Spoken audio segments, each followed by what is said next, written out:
প্রত্যেক ফরজ নামাজের পরে পড়বেন, সকাল সন্ধ্যা পড়বেন, ওয়াজিফা হিসেবে মানবেন তো? কোন সূরায়?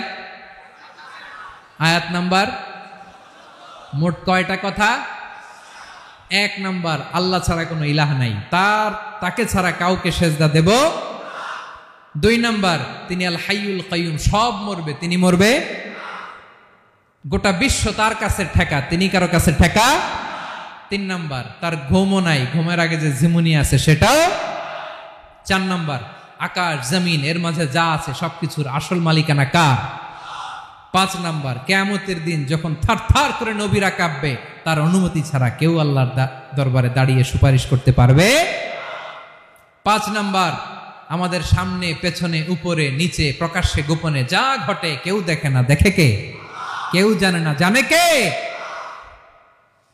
আল্লাহর জ্ঞানের বাইরে নতুন করে কেউ জ্ঞান প্রডিউস করতে পারে না। তিনি যতটুকু জানায় ততটুকুই জানি, তিনি না জানালে জানানোর সাধ্য কারো। তার কুরসি, তার কর্তৃত্ব ক্ষমতা আকাশ জমিনকে বিস্তৃত করে আছে, ঠিক কিনা বলেন? কিন্তু মহাবিশ্বকে পরিচালনা করতে, রক্ষণাবেক্ষণ করতে তিনি খুব ক্লান্ত হয়ে যায় না? ক্লান্ত হয়? তিনি আল আলী, দ্য হাইয়েস্ট, সর্বোচ্চ, আল আযীম, দ্য সুপ্রিম, তার ক্ষমতার সামনে দাঁড়াবার ক্ষমতা কারো নাই, ঠিক কিনা বলেন? সে আল্লাহর গোলাম হতে পারে, আমরা খুশি না বেজার? আমরা যা করবো ওই আল্লাহর খুশি করার জন্য করব, যা করব আল্লাহর রাজি খুশির জন্য করব। মনের দুঃখ জ্বালা ফেসবুকে শেয়ার দেওয়ার আগে আমি শেয়ার দেব কার সাথে? পারবেন? পারবেন? আল্লাহরে ভালো লাগে? আল্লাহরে মায়া লাগে? আল্লাহর কাছে চোখের পানি ছেড়ে কাঁদতে ভালো লাগে? আল্লাহর কাছে বলেন, ইদা সাআলতা ফাসআলিল্লাহ, বিষ্ণু বললেন যখন চাইবে আল্লাহর কাছে চাইবে। ওয়া ইদা ইসতাআনতা ফাসতাইন বিল্লাহ, সাহায্য করার মালিক একজন, তিনি কে? সবাই বলবেন একসাথে, কোরআনের সর্বশ্রেষ্ঠ আয়াতের নাম কোন সূরায়? আয়াত নাম্বার? এই আয়াতের ভেতরে আল্লাহ তাআলা তার নিজের পরিচয় তুলে ধরেছেন। এই আয়াতের ভেতরে আল্লাহ তাআলা তাওহীদের পরিচয় দিয়েছেন, একত্ববাদ, তিনি যে একক। আমাদের রব কয়জন? নাকি 2 জন? আমাদের রব একজন, এক আল্লাহর পরিচয় আছে। এখানে আল্লাহর জ্ঞান, আল্লাহর ক্ষমতা, আল্লাহর কুদরতের বিবরণ আছে। এই একটি আয়াতে আল্লাহর 4টা আসমাউল্লাহিল হুসনা আছে। আল্লাহর 4টা সুন্দর সুন্দর নাম, আল হাই, আল কাইয়ুম, সবশেষে আছে আল আলী, আল আযীম। মোট কয়টা? এজন্য এই আয়াতটা কোরআনের সবচাইতে শ্রেষ্ঠতম আয়াত, আয়াতুল কুরসি। এটা আপনারা পড়বেন। আমাদের পৃথিবীর চাইতে অনেক বড় গ্রহ আছে, যেমন সূর্য পৃথিবীর চেয়ে 13 লক্ষ গুণ বড়। তার মানে সূর্যই কি সবচেয়ে বড়? না, সূর্যের চেয়ে কোটি কোটি গুণ বড় তারা আছে। এরকম কোটি কোটি তারা নিয়ে আমাদের গ্যালাক্সি মিল্কি ওয়ে, এরকম কোটি কোটি গ্যালাক্সি আছে প্রথম আকাশের মহাশূন্যের মধ্যেই। এরপরে দ্বিতীয় আকাশ। এই দ্বিতীয় আকাশটা প্রথম আকাশের তুলনায় কত বড়? বিশ্বনবী বলেন, তোমার হাতের আংটি যদি মরুভূমির মাঝখানে ফেলে দাও, পুরো মরুভূমির তুলনায় তোমার হাতের আংটি যত ছোট, দ্বিতীয় আসমানের তুলনায় প্রথম আসমানটা ঠিক তত ছোট। তৃতীয় আসমান আবার এরকম, ওইটার তুলনায় দ্বিতীয় আসমানটা একটা আংটির সমান। চতুর্থ আসমানের তুলনায় মরুভূমির মাঝখানে তৃতীয় আসমানটা আংটির সমান। একটার চেয়ে আরেকটা বড়। কত বড় আমি বলতে পারবো, আপনারা শুনতে পারবেন, কিন্তু আমরা কল্পনা এটা ধারণ করতে পারবো। পঞ্চম, ষষ্ঠ, সপ্তম, 7 আকাশ শেষ। কি শেষ?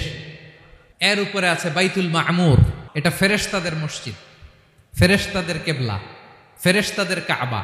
আমরা যেমন মক্কায় কাবা, ফেরেশতাদের কাবা, কেবলার নাম হচ্ছে আল বাইতুল মামুর। 7 আসমানের উপর। এটা কত বড় শুনেন। প্রতিদিন বিশ্বনবী বলেন, প্রতিদিন এই আল বাইতুল মামুর ফেরেশতাদের মসজিদে 70,000 ফেরেশতা ইবাদতের জন্য চান্স পায়। প্রতিদিন কয় হাজার? একবার ঢুকে যে বের হয়ে যায়, কিয়ামতের আগে দ্বিতীয়বার আর তারা চান্স পাবে না। আল বাইতুল মামুর ওইটা শেষ।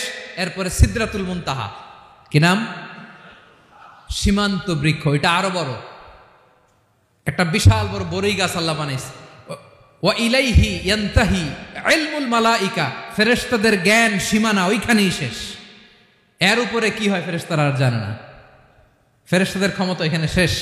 সিদরাতুল মুনতাহা, সিদরাতুল মুনতাহার এরিয়া শেষ। এরপরে শুরু হয় আল লাউহুল মাহফুজ, কোরআনের বাড়ি। কোরআনের বাড়ি কই? বাল হুয়া কুরআনুম মাজিদ ফি, এটা মিন দুররাতিন বাইদা, সাদা ঝকঝকে ডায়মন্ড দিয়ে আল্লাহ বানাইছে। আমাদের সবার তাকদীর, ভাগ্যলিপি ওইখানে লেখা, কি হবে না হবে। কোরআনের বাড়ি ওইটা শেষ। এরপরে শুরু হয় লা জামান লা মাকান এরিয়া। ওইখানে কোনো জামান নাই, মাকান নাই, no time no space area শুরু। ওইখানে কুরসি, যেখানে আল্লাহ পা রাখেন বা কুদরতি পা রাখেন, আল্লাহর কুরসি। বড় রাজা বাদশারা সিংহাসনে বসে পা রাখে একটা টেবিলের উপর, শাহী টেবিল, ওইটার নাম কুরসি। আল্লাহ বলে ওয়াসিআ কুরসিয়ুহুস সামাওয়াতি ওয়াল আরদ। আল্লাহর এই কুরসিটা এতক্ষণ যা বললাম এই সবগুলোর চাইতেও বড়। কুরসির উপরে আছে আল্লাহর আরশ। আর রহমানু আলাল আরশি ইস্তাওয়া।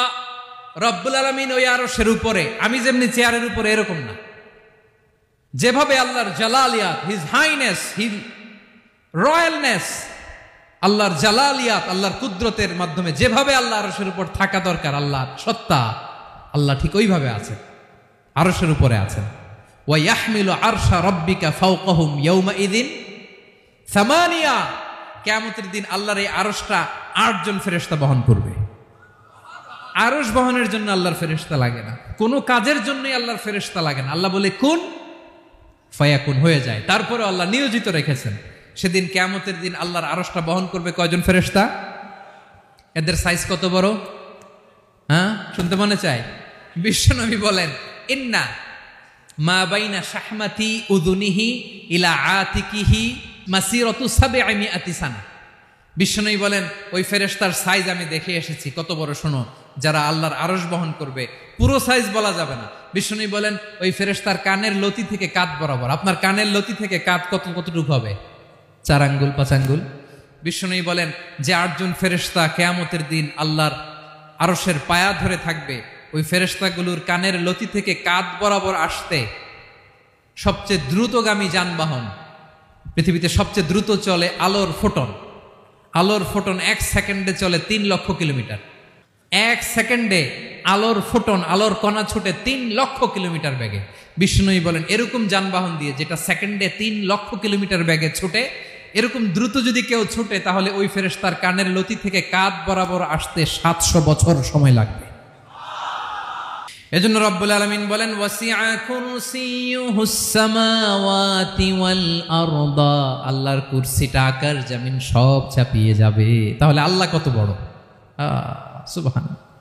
সেজদায় যখন লুটিয়ে পড়েন এটা ভাববেন, আয় রে কারে সেজদা দেই আমি, তিনি কি সুমহান, কি সুবিশাল, ওই রবের গোলাম আমি। আলহামদুলিল্লাহ পড়েন।